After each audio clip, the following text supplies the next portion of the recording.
Hello, everybody. It's Alex Kahn here, founder and CEO of DASMAC. I'm here to give you our Week 2 Colosseum Frontier Hackathon update. We just finished implementing our first fully assembly-based instruction. So this is the register market instruction that creates multiple vaults, one for a base asset, one for a quote asset for the on-chain order book, as well as a market PDA. You can see here we've got a dependency chart breaking down all of the internal algorithms, and these all come with algorithmic specifications, and they are linked with preconditions and postconditions, enabling formal verification, as well as the assembly source code and some of the tests that link with them. You'll see on the algorithm index for the entire project, we also link with the entry point with the other instructions that we're starting to implement beyond just the register market.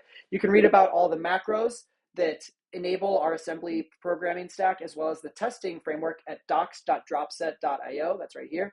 And right now I'm going to take you into our testing suite so you can see some of the numbers. This is benchmarking some of the register market CUs.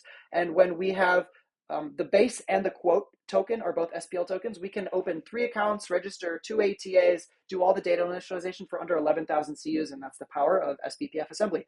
Thanks, everybody. Until next time.